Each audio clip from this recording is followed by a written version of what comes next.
Hello, this is Tom with the Tractor Rescue Ranch. I'm going to get this Magneto put back into this D4 dozer this morning. Just wanted to do a little explanation. I didn't get any footage of the pulling it out or rebuilding it, but Squatch's channel, he's got a good video on rebuilding these things, but his was a different brand than mine. Mine is an American Bosch, and his was a little bit different brand, so there's a few things different on the two of them. But anyway, to give you a little history here, this thing quit throwing a spark. I could pull the plugs out and plug it in and spin it, and it wouldn't spark on the plugs. And so I pulled it apart. The points and cap and rotor and everything looked fine, and I could stick my finger in here on the inside up to the coil and spin the gear, and I could feel a shock, just slightly shock. So it was doing what it was supposed to, but just not enough. And so I put the new kit in it, which included the new coil, points and condenser and gaskets, and stuck a spark plug, stuck a wire in a hole and put a spark plug on it, and spun that with just spun it by hand, and boy, it threw a really nice hot spark. So I'm guessing, since the points looked fine, I'm guessing that the coil was probably weak. But this Magneto, well, any Magneto I've ever messed with, if you ever get your finger on the spark plug, these Magnetos throw a strong spark, and so I should not have been able to stick my finger on that and get shocked, because they usually really throw a strong spark. So what I did, I'm not going to go through the timing process on everything. I think what I'm going to do is going to work here. I haven't turned this motor at all. It's sitting in the exact same spot that it was when I pulled it out, and obviously messing with this, I've had it turning, but when I pulled it out, before I turned it, I marked so that it's in the same spot there, and I can feel it's not a detent, it's just the internal workings, but it falls into that spot and it's held in that spot. It feels like a detent there. So I'm thinking, since I haven't moved the motor and this is the exact position it came out in, I should be able to just put it back in there and have it be timed correctly.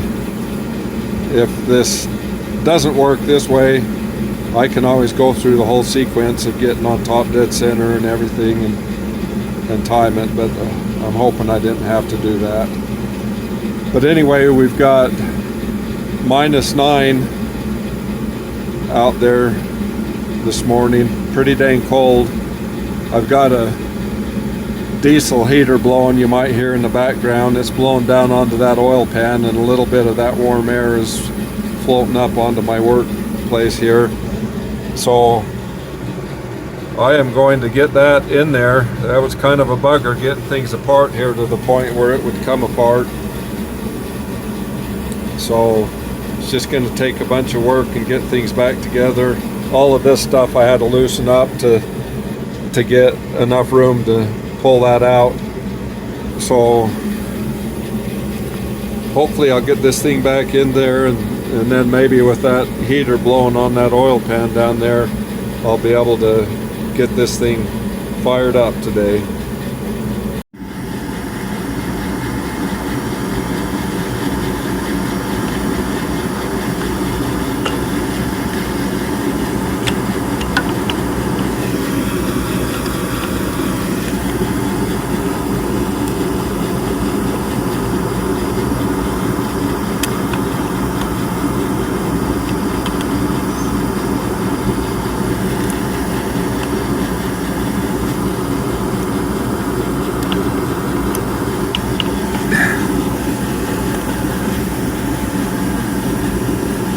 got it started on there and the gears are lined up. I just need to sit this phone down and wiggle it with both hands. Okay, I got everything back together up here. Everything tightened up and back together. Before I put this cover back on and everything here, I'm going to try it and make sure it runs in case I have to pull it apart again.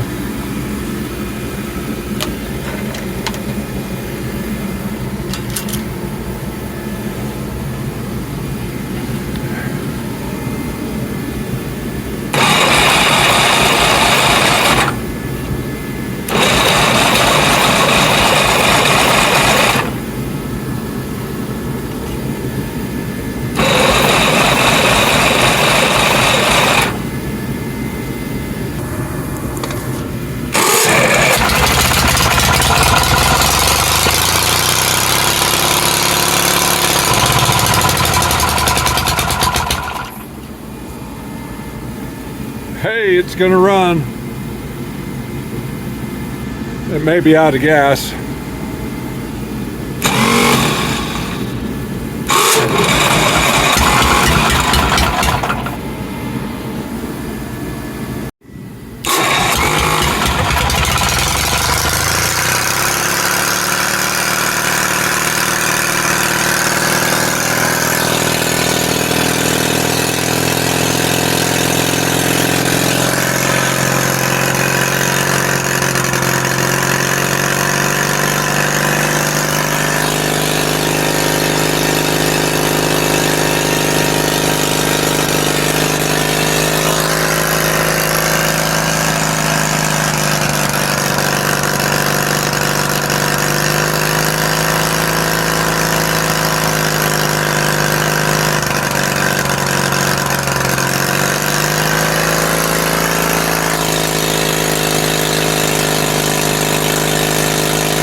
Well, the pony motor's back in service. I'll go ahead and put the rest of it back together now. Well, I am back in business. Got the main engine running. I'm gonna have to do something to heat that engine up, preheat it, because it's just too much work to get enough heat into it to get it to running in this cold. But I'm excited I can go back to milling now. Thanks for watching.